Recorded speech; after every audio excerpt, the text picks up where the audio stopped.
Welcome to the first session of the Savvy Homeowner and Renter in our Disaster-Prone Community Town Hall series presented by the Oakland Firesafe Council.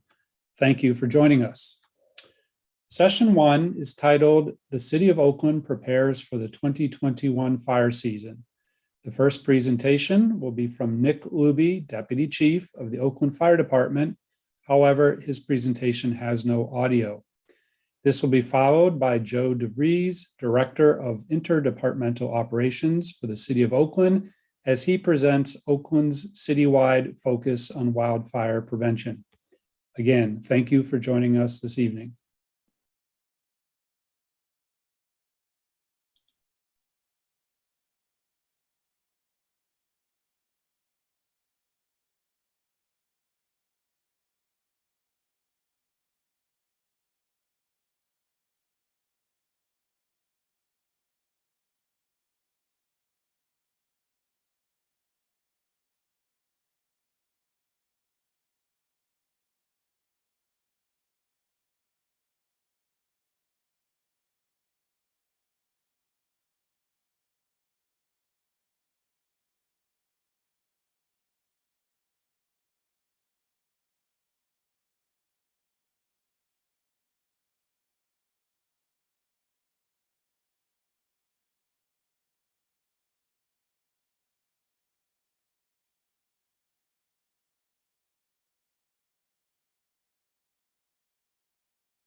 toys he has to play with, but we all hope that he never gets to use them. So I appreciate that he's getting new equipment. Keep it clean and keep it working, but hopefully his opportunity to use it will be limited. And the way we make sure that happens, of course, is through prevention. I'm going to put up my PowerPoint and start talking about that. What exactly has kind of transpired in the past month or probably year with the city. Sue, can people see that? Is it showing? It is, but it's not showing. It's showing it's not showing the slideshow. It's showing. How's that? There you go. All right, great. So again, my PowerPoint doesn't have pictures as much, but it definitely has some information. I'll try to move through quickly. Really, my role as the Director of Interdepartmental Operations for the city was created right at the beginning of the pandemic. I've worked in the city administrator's office for about 8 years. Before that, I spent 8 years in neighborhood services, working in neighborhoods. And before that, I spent 8 years working for an elected official, Nate Miley, who was a city council member in District 6, and then became the county supervisor for County Area 4. So I've gotten to work, in a lot of different sectors of government, which is how I was moved into this interdepartmental role. So really my job is to try to coordinate departments to work in partnership on complex issues. And one of the first things I was handed, when the pandemic hit, literally as I was getting promoted, the first thing I was called into the Emergency Operations Center, where I worked with Chief Luby and the team on distributing PPE and logistics for the pandemic. But quickly, the city administrator wanted me to focus in on wildfire prevention.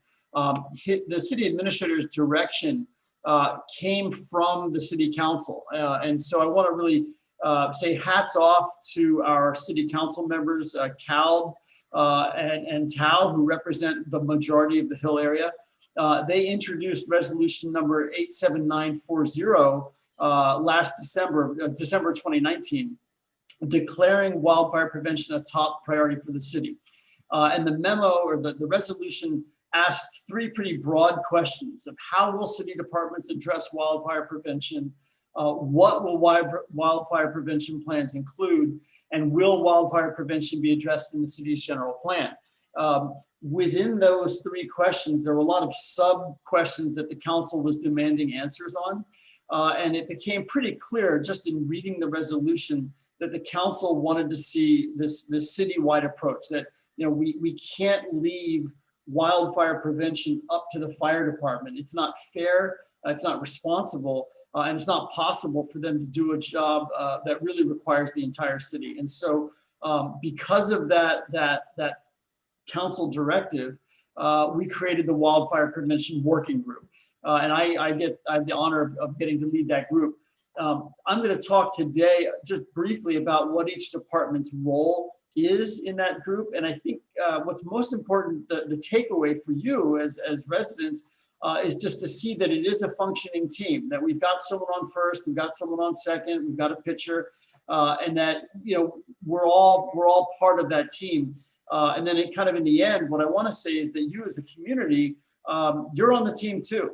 You're in the outfield, and we need you to both take preventive measures and to provide us with some good ideas. I have to say the Oakland Firesafe Council has been great. Some of your leaders have provided me with information that I've been able to explore with the team, and it's been a good partnership. Obviously, the fire department's on the team. The Department of Transportation plays a critical role. And to the question that was in the chat earlier, restriping of streets is a Department of Transportation function. And that is the sort of thing I will bring back to the table for them to schedule a work order to see that they fulfill that concern. Public Works plays a huge role, the police department as well. Planning and building plays a critical long-term role in how we look at our general plan, how we look at our hazard mitigation plans and everything. The city council offices also play a critical role, not just in shaping policy and identifying resources, because the council does control our budget, but the council role in regard to the community is also really critical. They are the eyes and ears for the city. So the council members hear from you, And that in turn, they tell us what they want us to work on. And that's really also important. And of course, you can't ever get anything done without an attorney. So the city attorney's office plays a role for our work as well. To talk about it a little bit, I'm not going to talk a whole lot about the fire department since you just had the chief, but obviously you've got the prevention bureau for the department has its vegetation management unit. Again, prevention, right? The better we manage our vegetation, the less likely it is that we'll see a problem later. They handle our annual inspections. Even though the inspections in the wildfire and the WUI are handled mostly by the engine companies, the inspection process is developed and maintained and managed by the Prevention Bureau. Something exciting that the city did a couple of years ago on this was we upgraded the inspection system. We automated it and we connected the fire department's inspection program through Acela, which is the same computer program that our planning and building department uses.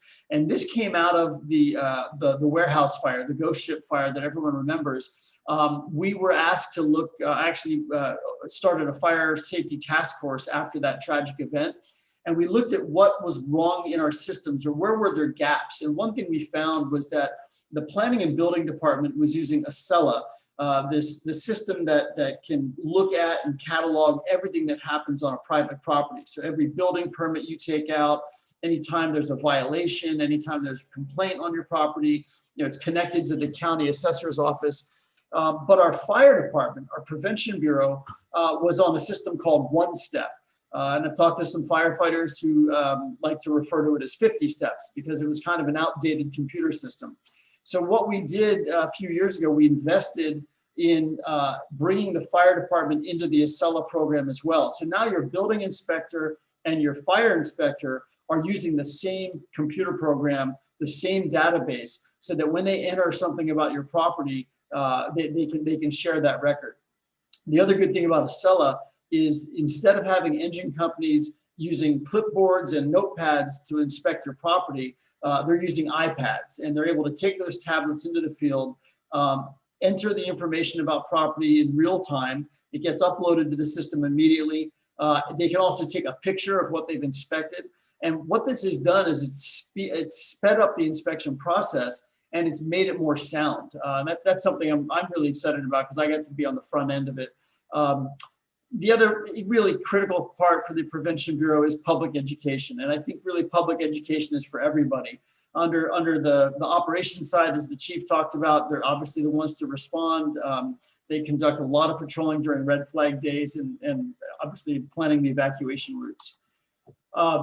As far as public works and the Oakland Department of Transportation, we have two critical parts of public works that if you don't know already, our Parks and Tree Services Division of Public Works manages trees and landscaping in our parks. So when you think of a park like Joaquin Miller or any park in the city, most people think, oh, it's managed by the park department. In Oakland, it's not. The actual management of the property is handled by the Public Works Department. It's the Parks and Tree Division. So that's for parks. The other division that's important is what's called Keep Oakland Clean and Beautiful, and they maintain our rights of way, our median strips, our roadside shoulders. They handle illegal dumping. They handle homeless encampments. But in the hill area, in the wildfire urban interface area, or wildland urban interface, they're in charge of cleaning our median strips along Mountain Boulevard, along Monterey. And they get out there every spring in partnership with the Prevention Bureau to make sure that they're doing a good job. The Department of Transportation, which is a relatively new department for the city, it was broken off from Public Works about 5 years ago. They're in charge of our roads. And so the restriping question that came up earlier is definitely something that we have them work on. Our traffic engineers worked closely on the Fire Safe Streets program between 2015 and up to today. They identified choke points throughout the city. I think Chief Luby showed you what Crown looked like, those narrow streets that those fire apparatus were trying to navigate. We had our firefighters partner with our traffic engineers and go out and look all over the hill area. And through that process, they had to identify streets where we had to restrict parking in certain areas. create red zones. And that's really critical work. It's ongoing. There were a lot of streets that were identified. There were a lot of changes that were made. It was politically sensitive because we recognized that if we red zone the area in front of your house, we're taking away parking, which has an impact on people. But quite frankly, we would rather you have to walk further to your car than not be able to get a fire truck through during an emergency.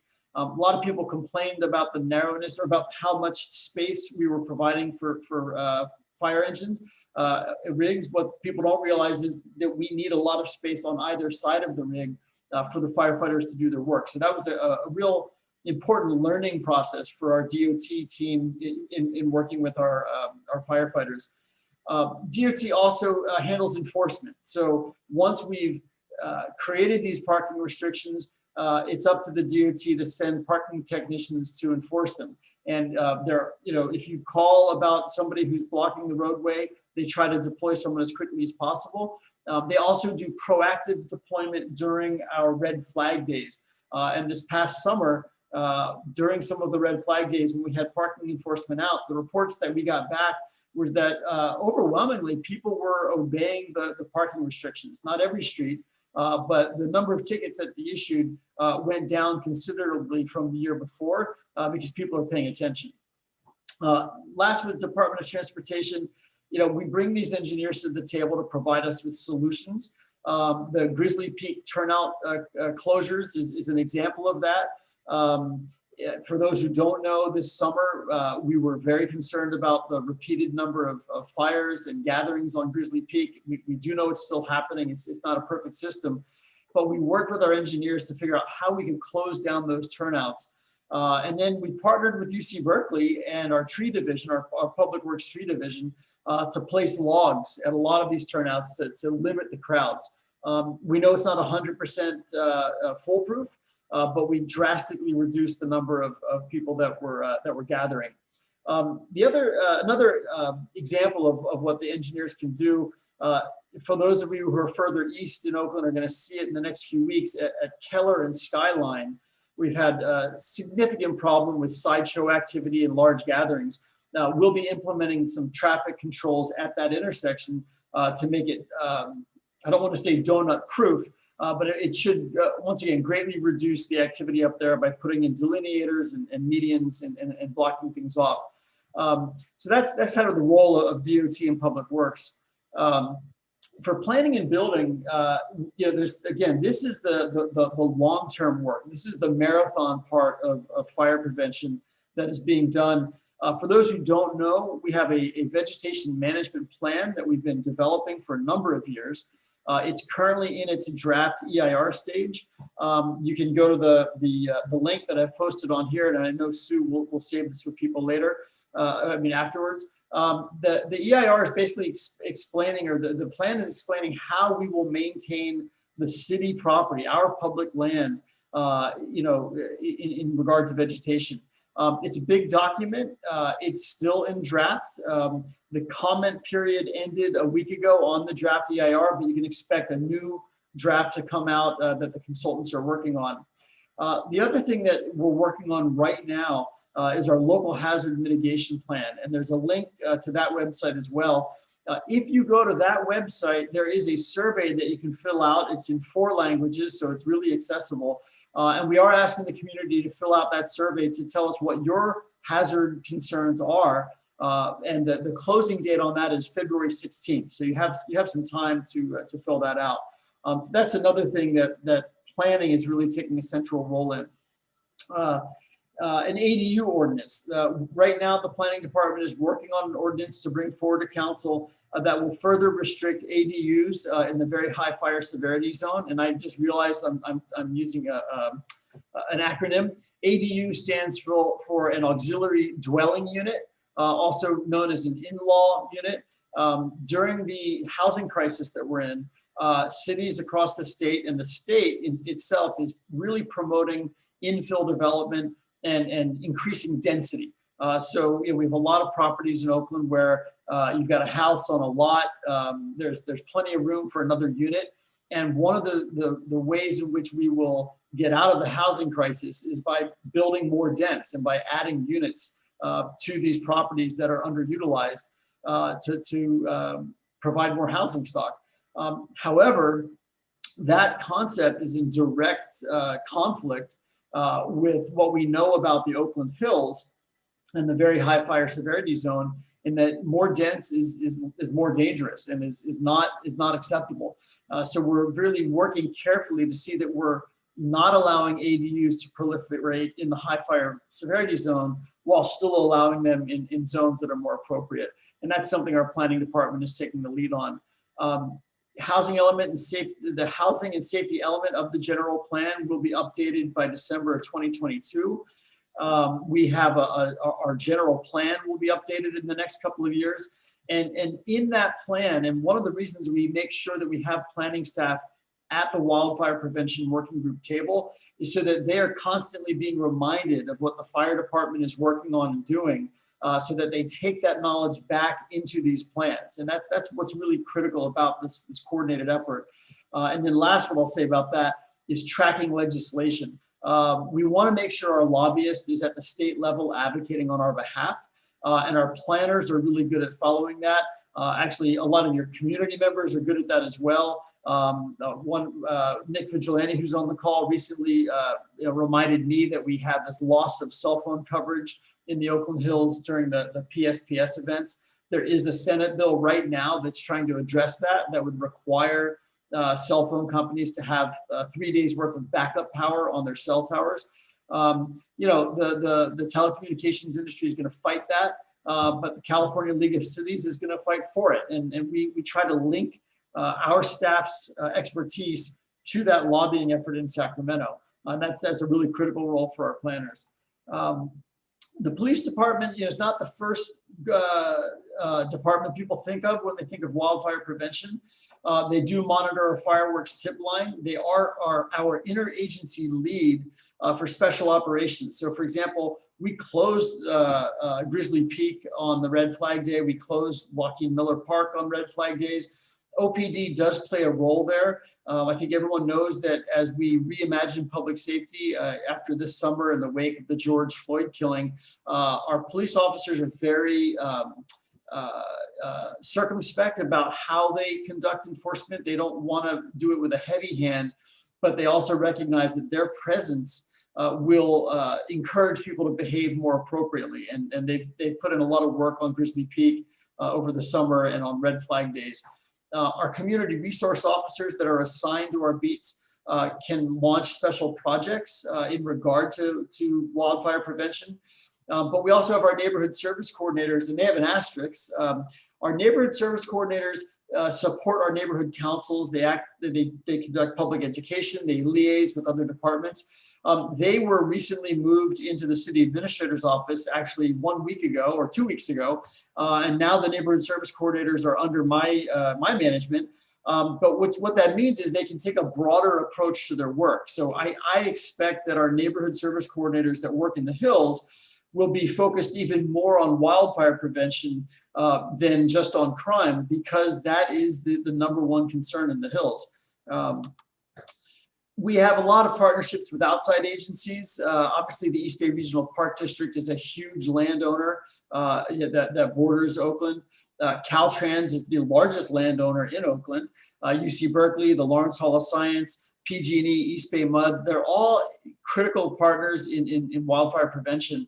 The working group recently, because of the work on Grizzly Peak, we developed an interagency MOU that is currently being circulated among several agencies to basically say that these other agencies can enforce the law in Oakland along Grizzly Peak or Skyline if they're there, if they see violations. And so those agencies include East Bay Regional Park District Police, UC Berkeley Police, Berkeley Police, Contra Costa, the Sheriff's Department, which patrols Orinda Moraga. So our city attorneys put together an MOU that we've presented to these other agencies. and we're waiting for them to sign and get it back to us. We'll get it to council. And basically what it just does is it codifies that the law needs to be enforced, especially when there's a high fire danger, and we need their help. And they've been great partners in helping us with that. I think there's some cautious optimism, I will say, about the work that's been done in prevention. In 2019, the fire season, as we call it, lasted 203 days. We had 11 wildland fire events, but no structures were lost, which is a 94.58% fire-free success rate. In 2020, technically the fire season is still underway.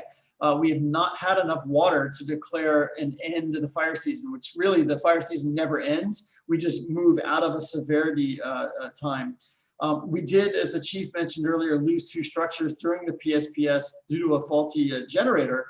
But we didn't lose any we haven't lost any structures due to vegetation problems in the last 4 years. And also the vegetation management that occurred on Crown also prevented those fires from spreading, which is I think notable.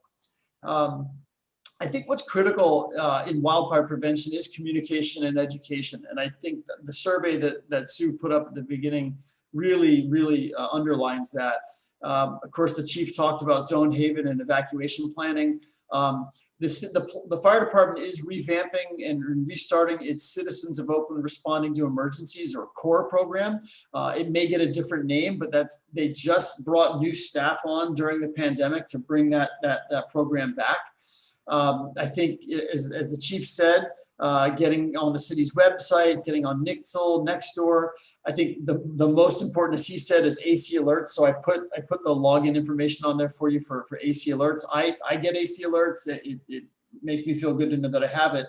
And I think for people that are kind of new to wildfire prevention, the more you talk about it, the more websites you go to, the more you learn. And even if you're seeing things, multiple times. In sales, they say that somebody has to hear something 7 times before they act on it. I encourage you to keep participating. I think for next steps, from the chair I sit in, I'm in the city administrator's office, and I'm going to continue to prioritize wildfire prevention because that's the council policy. It's the city administrator's job to implement policy. They say that leaders do the right thing, and administrators have to do things right. The city administrator cannot point at a problem and say that it's somebody else's problem. And one of the most important things about having the working group is that it's every department's problem. So if the fire department feels that they're not getting the support they need from the public works department, our office is there to see that they get that support. If the police department isn't showing up and needs to, it's our job to make sure that they do. And so continuing to maintain that priority is really what we're trying to do. Maintaining open lines of communication with the community is also really critical, either through council members, through the Firesafe Council, through me. We're always looking for new ideas and trying to answer questions. And then last, I'll say that, we need to seek additional resources to meet these goals. We did have dedicated funding for vegetation management for a number of years. It fell short when it was on the ballot to be renewed. I do believe we need to move forward with a new ballot measure to identify funding explicit to wildfire prevention. I think we need to wait for our vegetation management plan to be done before we can do that with credibility. And that's what we'll be doing. And so with that, I will stop sharing and start taking some questions. Okay, Ken, you want to go through some questions? Yeah, I do. Hey, Joe, thank you very much. We only have about 12 minutes total time left. So let me try to be succinct. I've pulled a few out here, and I ask that your questions be short and to the answers be short and to the point. Okay. So from Nancy Safford, is there additional oversight and or new qualifications for builders or developers wanting to build high density in wildfire zone 3? So is there any change on high density in building? Yeah, there is. And Nancy, by the way, hello. It's good to see your name. I haven't seen you since my kids were in preschool at summer camp. So kind of cool to see an old friend's name. Our planning department is looking at this very carefully, and again, that's why they're bringing forward this new ordinance on ADUs. I'm not a planning expert, but the rub is that currently there are restrictions on density that are project by project. So in other words, a developer submits a project, and then we can judge it and give it the thumbs up or thumbs down based on that project. Our real goal is to bring forward a legislation that would create a total ban. So these projects wouldn't even come forward to begin with. A developer would know straight up that they just can't even propose it. And that's what we're moving to right now. All right, thanks, Nick. Next question. Thanks, Joe. Next question from Leah Turk. Is it possible to restrict all parking in the public right-of-way in the narrower, windy roads of the hills, i.e. parking on the homeowner's own lot and on their own driveways, and restrict parking so that emergency vehicles can easily pass? If a street is narrow enough that you cannot park on either side, then yes, the traffic engineers could deem that street, that area, a no parking zone. They can put up, no parking anytime signs. It's based on the width of the street, and that's why we have the traffic engineers come out and do that assessment. So if you know of a street that you feel needs to have that kind of restriction, drop me an email and I'll ask our traffic engineers. We have a list that they've already assessed, but if we've missed one, we can definitely have them take a look at it. All right, thanks, Joe. And then from Jeanette Ward, why doesn't the City of Oakland take better care of their trees that are planted all over Oakland, not just in the wildfire high severity zone? They are hazards. As an example, Sheffield Village, many such trees are in the islands between sidewalks and streets and create problems with the sidewalks. And actually, that reminds me to touch on something that I meant to bring up earlier about the tree division. Our resources as a city have been really, really limited. Our tree division has been decimated during the recession, and even before the recession, we didn't have enough tree staff to handle the job. It's a constant problem for the city. As Oakland, like a lot of cities with similar demographics, has a constant deficit in terms of our structural deficit to actually have the resources we need. I personally believe that we need to allow for more private measures for people to take responsibility for trees if they so desire. I will also say that we need dedicated funding that will not be diverted to other needs that come up all the time. That's where another WPAD would help. If we had dedicated funding that couldn't be used for anything else.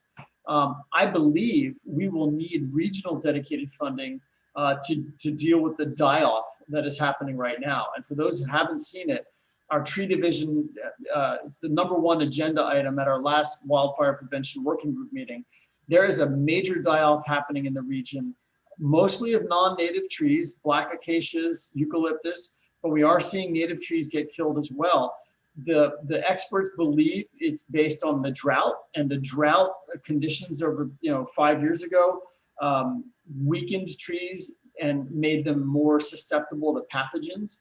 But there's huge numbers of trees dying and dead in Joaquin Miller, Diamond Canyon, along the 580 corridor. We're talking with the feds, we're talking with UC Berkeley, and there's going to be more to come on that. And I believe we will need dedicated funding to address that. What's especially concerning about these trees is they're dying in place. They are not losing their leaves the way a normal tree would, which makes them even more of a hazard. All right, thanks, Joe.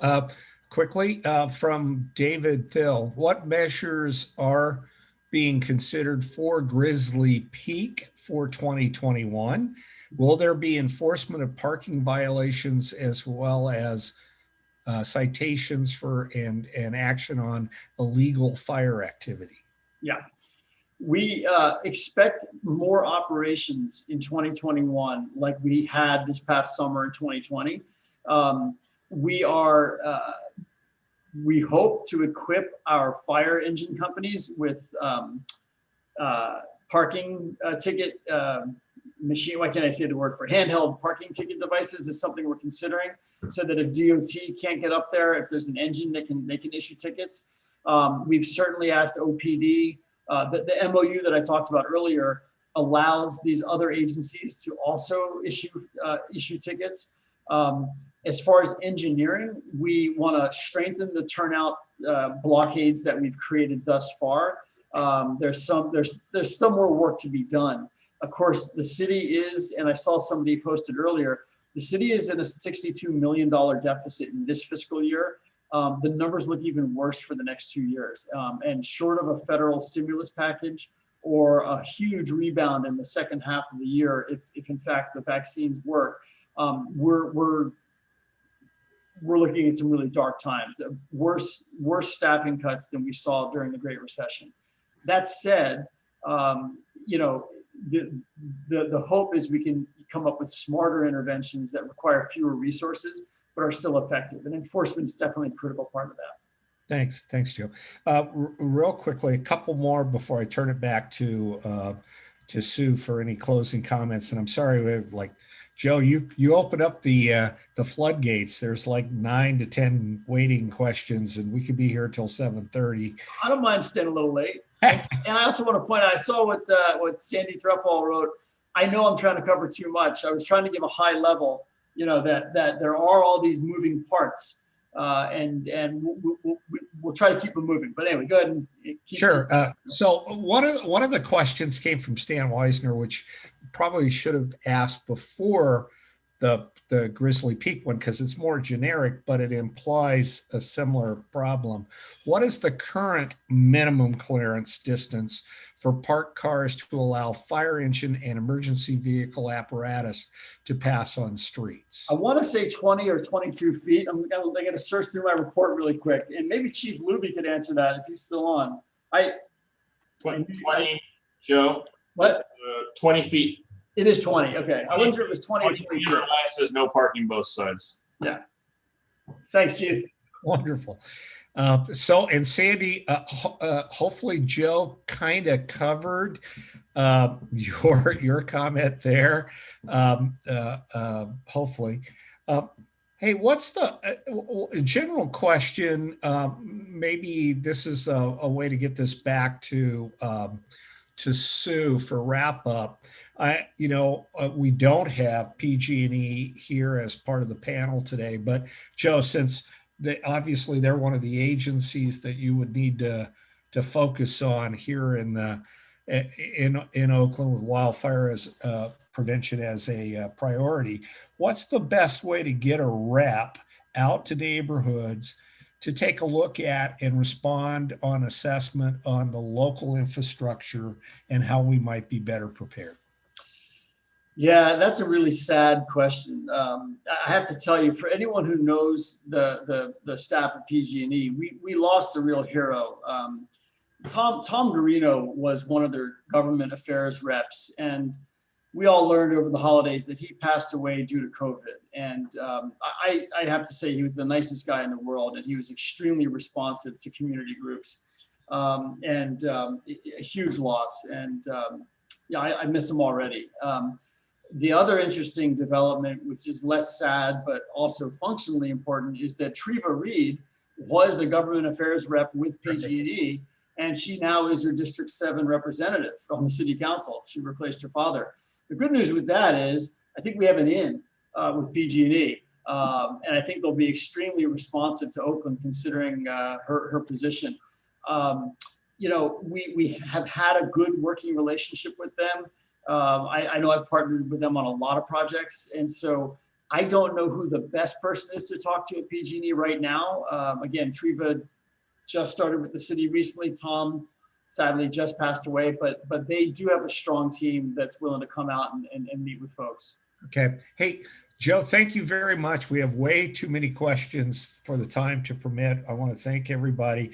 I'm going to turn it now back to our chairperson, to Sue Piper. Sue, thank you very much. And that's it for the formal Q&A. Okay, this is just a few things. We appreciate your attending tonight. We want to let you know that there's some meetings coming up in the community that you might be interested in, there's the Alameda County Vaccine Town Hall tomorrow. You can see the link there. Montclair Neighborhood Council, for those of you who live in Montclair, their February meeting is Thursday, February 4th. And our Oakland Firesafe Council meeting is February 20th. If you send an email to us at info@oaklandfiresafecouncil.org, we will let you know. Here are the two websites, one for the Oakland Firesafe Council and the other one for Oakland CP&R, which if you haven't had a chance to look at, you might find very interesting, because not only do we have about 20 or more guides in Spanish and English on how you could prepare, but we help neighborhoods organize as neighborhoods. And Doug Mosier is our coordinator for that. So, please check out the website. And we just want to remind you that our next program is on Thursday, February 25th. It's the second session on Remember the Ember, Practical Steps to Strengthen Your Home Against Fire, with Cheryl Drinkwater, who is a Berkeley architect and board member of the Diablo Firesafe Council. And since you registered already, you don't have to register again. We will send you a notification with the link before February 25th. And so we just want to thank you again. Please feel free to email us at info@oaklandfiresafecouncil.org if we were not able to answer your questions. And we'd also appreciate any suggestions on how we can improve the program. For example, I forgot to hit record when Nick was talking, so we only have the recording of Joe, but we'll get better the second time around. So thank you very, very much, and have a good evening. Yes, Sue, before everyone goes, when you're at that website and you feel motivated, some of you asked, how might we help raise money for things like communications and outreach and Zone Haven? Please, we're a nonprofit. We would love you a lot if you felt so motivated to find a way to donate to our cause. Thank you very much. Okay. Thank you all, and good night.